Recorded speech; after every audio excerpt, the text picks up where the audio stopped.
Imagine um templo tão magnífico que reis, profetas e peregrinos viajavam de terras distantes para testemunhar sua glória. Um lugar onde a presença de Deus habitava entre colunas de ouro e cortinas de linho.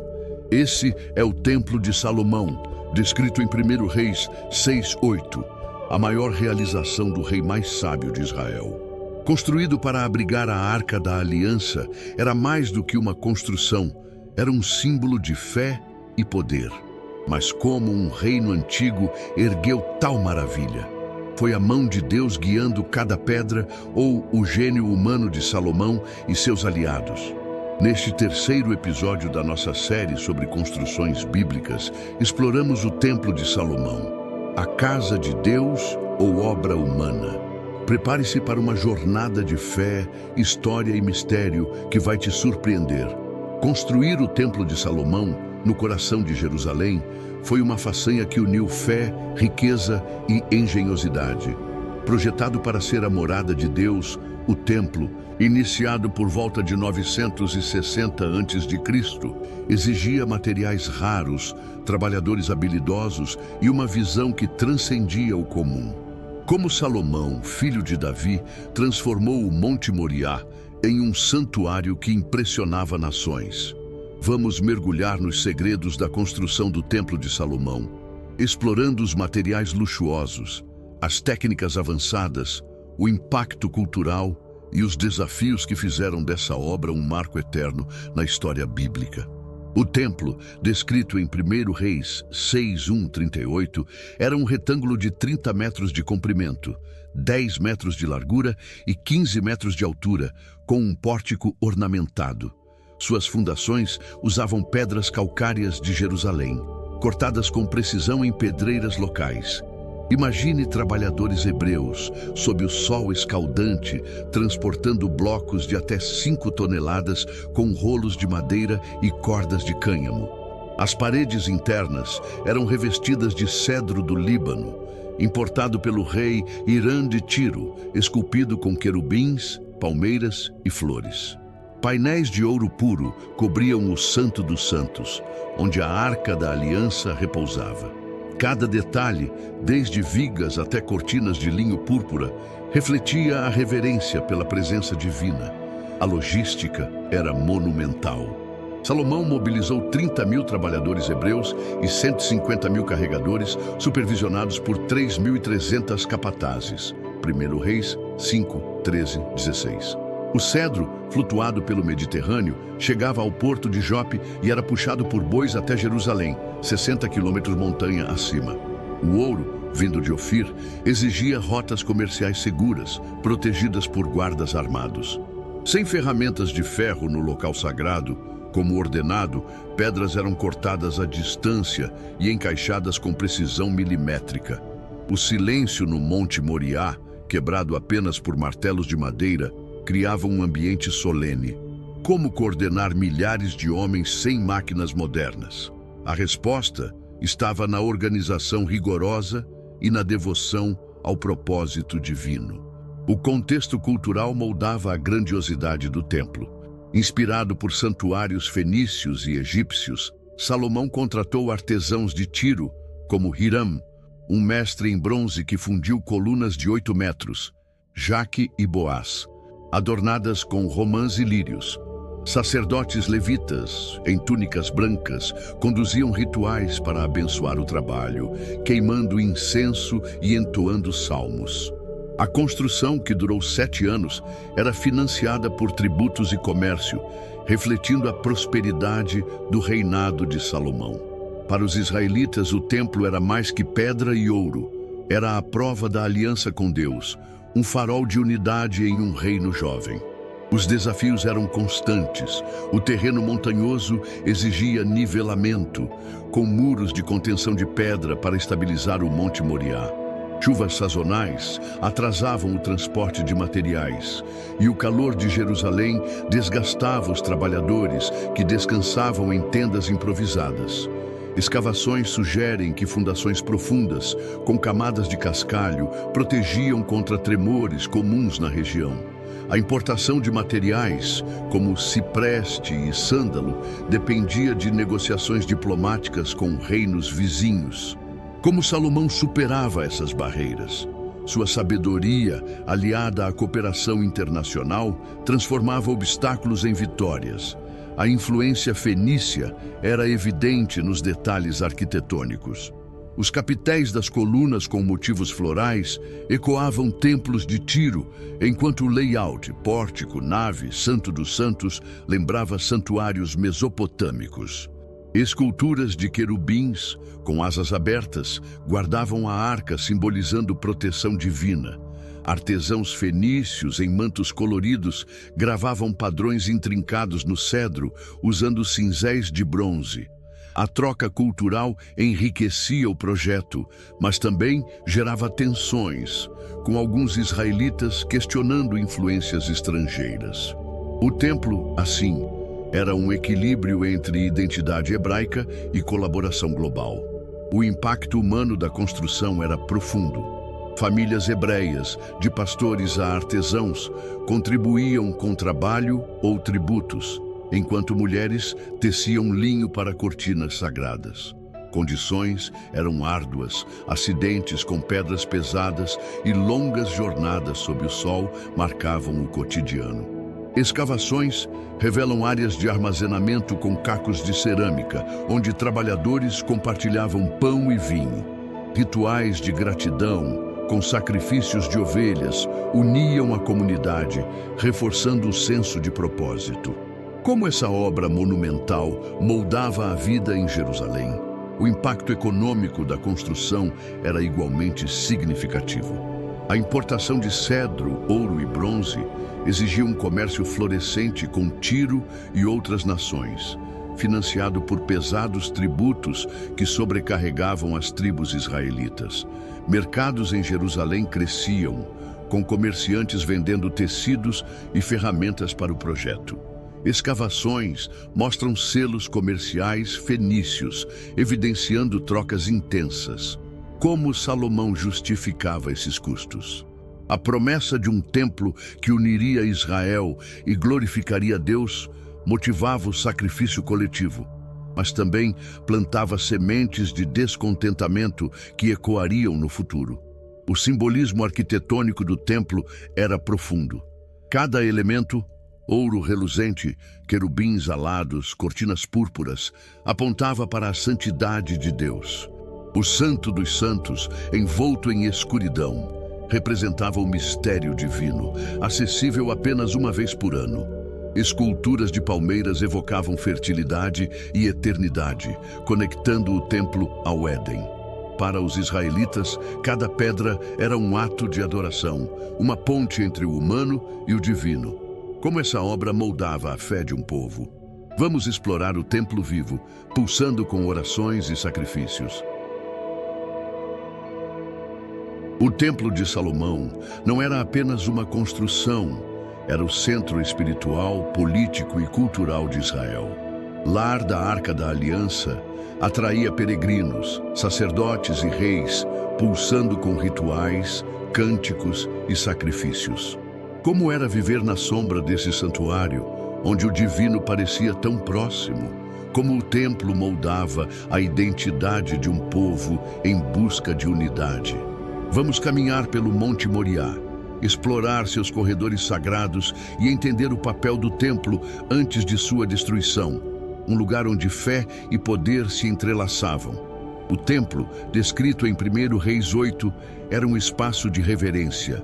Sacerdotes levitas, em vestes brancas, conduziam sacrifícios diários de ovelhas e touros no altar de bronze, enquanto fumaça de incenso subia ao céu.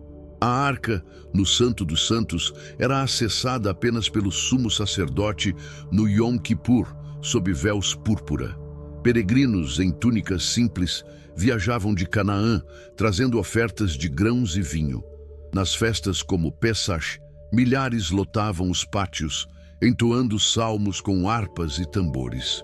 O templo era um farol, unindo tribos dispersas. A organização era complexa. Sacerdotes, divididos em 24 turnos, geriam rituais, enquanto levitas, guardiões, protegiam tesouros de ouro e prata. O templo armazenava tributos reais, como joias e especiarias, em câmaras subterrâneas, evidenciadas por escavações. Mulheres, embora restritas ao pátio externo, contribuíam tecendo véus e cantando hinos. A riqueza do templo, financiada por impostos, atraía inveja de reinos vizinhos, criando tensões políticas. Como Salomão mantinha o equilíbrio? Sua diplomacia, aliada à aura sagrada do templo, garantia estabilidade. Tensões internas também marcavam o templo. 1 Reis 11 sugere que idolatria e divisões tribais desafiavam a unidade, com alguns questionando os altos custos do santuário. Profetas como Natã alertavam contra a arrogância, pedindo humildade. Peregrinos, enfrentando longas jornadas, dormiam em tendas ao redor do Monte Moriá, enquanto comerciantes vendiam pombas e moedas no pátio, gerando conflitos éticos. O templo, assim, era um espelho das virtudes e falhas de Israel, um lugar de adoração e disputa. A sofisticação do templo impressionava. Portas de oliveira, esculpidas com querubins, levavam à nave, iluminada por candelabros de ouro. O altar, com canais para escoar sangue, refletia a engenhosidade prática. Escavações sugerem sistemas de drenagem sob o pátio, evitando inundações. No reinado de Salomão, o templo era o coração de Jerusalém, atraindo embaixadores de Sabá e Egito. Mas sua glória seria eterna? A história aponta para um fim trágico, que a arqueologia tenta desvendar. A interação com peregrinos era vibrante. Viajantes de Judá, Galiléia e até terras distantes, como Etiópia, traziam histórias e devoção, criando um mosaico cultural. Escavações revelam cacos de cerâmica com inscrições hebraicas, sugerindo orações gravadas. Para muitos, tocar o pátio do templo era o ápice espiritual, um momento de conexão com Deus. Como esses encontros moldavam a fé? O templo unia estranhos em um propósito comum, mas também amplificava diferenças, com disputas sobre acesso e pureza ritual. O templo também era um palco político. Reis aliados, como os de Tiro, enviavam presentes, enquanto profetas criticavam abusos de poder, como os tributos opressivos de Salomão. A presença da arca atraía lealdade, mas também ciúmes, com tribos do norte questionando a centralização em Jerusalém. Escavações mostram selos reais, indicando o templo como centro administrativo. Como esse equilíbrio entre sagrado e político funcionava? A glória do templo mascarava fissuras que levariam à divisão de Israel. O Templo de Salomão, destruído pelos babilônios em 587 a.C., segundo Reis 25, é um dos maiores enigmas da arqueologia bíblica. Nenhum vestígio direto sobreviveu, mas pistas espalhadas em Jerusalém e textos antigos alimentam o debate. Existiu como descrito? Ou é uma lenda exagerada? Foi a casa de Deus ou uma obra humana glorificada? Vamos analisar as evidências arqueológicas, os desafios de escavar o Monte do Templo e as teorias que tentam reconstruir a história do Templo de Salomão. Escavações no Monte do Templo são limitadas por restrições religiosas, mas sítios próximos, como a cidade de Davi, revelam pedras monumentais do século X a.C., possivelmente ligadas ao templo. Blocos de calcário, com cortes precisos, sugerem construções reais, alinhadas com 1 Reis 6. Tabletes cuneiformes babilônicos mencionam saques de ouro em Jerusalém, corroborando a riqueza do templo.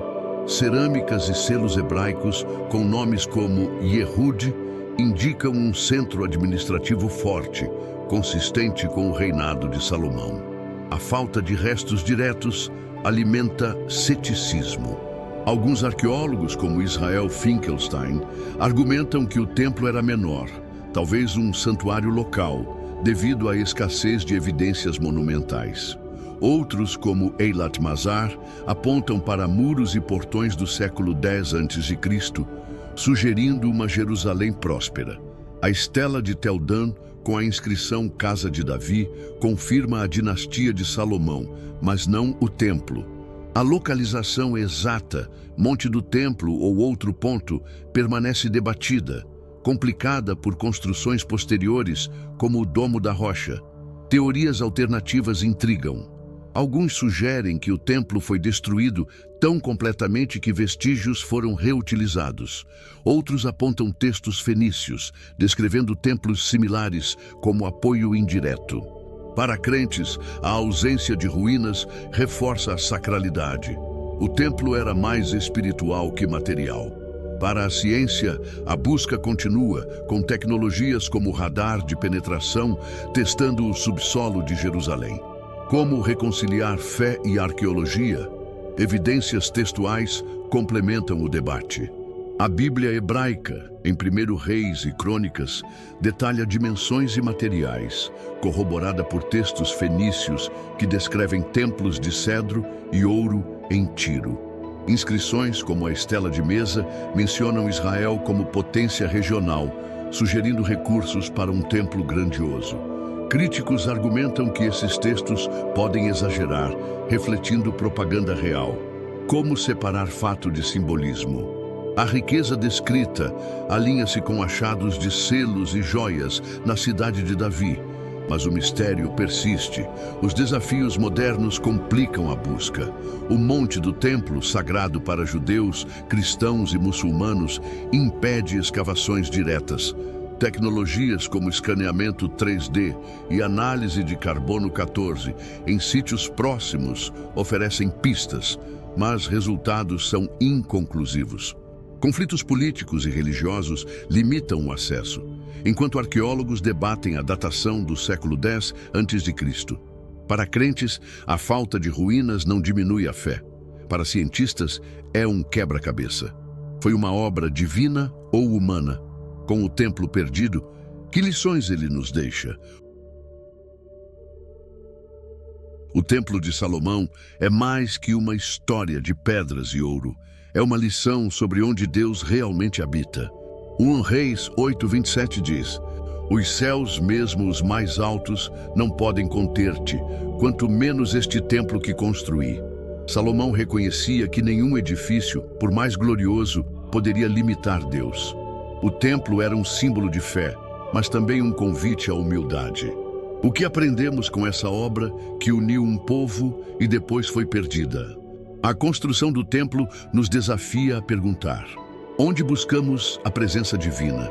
Os israelitas viajavam ao Monte Moriá, mas Deus estava nos corações, nas ações, na justiça. Hoje, enfrentamos templos modernos, ambições, riquezas, que podem nos afastar do essencial. O Templo de Salomão nos ensina que a verdadeira adoração não depende de muros, mas de um espírito aberto, pronto para ouvir e obedecer. Em um mundo de divisões, a mensagem do templo ressoa: Deus busca unidade, não ostentação. Cada pedra colocada com fé era um passo rumo à aliança. Que templo você está construindo em sua vida? Talvez seja amar, perdoar ou confiar. O Templo de Salomão, mesmo em ruínas, nos lembra que a casa de Deus está onde a fé vive. Com essa lição, vamos encerrar com um convite para continuar nossa jornada. O Templo de Salomão é mais que uma ruína perdida. É um símbolo de fé, humildade e do desejo humano de tocar o divino. Seja uma casa de Deus ou uma obra-prima humana, sua história inspira e desafia a ciência até hoje. Mas nossa viagem pelas construções bíblicas não para aqui. No próximo episódio, exploraremos uma torre que tentou alcançar os céus, mas terminou em confusão. Adivinhou qual é? Não perca o episódio 4, a Torre de Babel. Clique no vídeo sugerido, inscreva-se, ative o sininho e junte-se a nós. Antes, deixe seu like, compartilhe e comente. O que te marcou mais no Templo de Salomão? Nos vemos no próximo capítulo.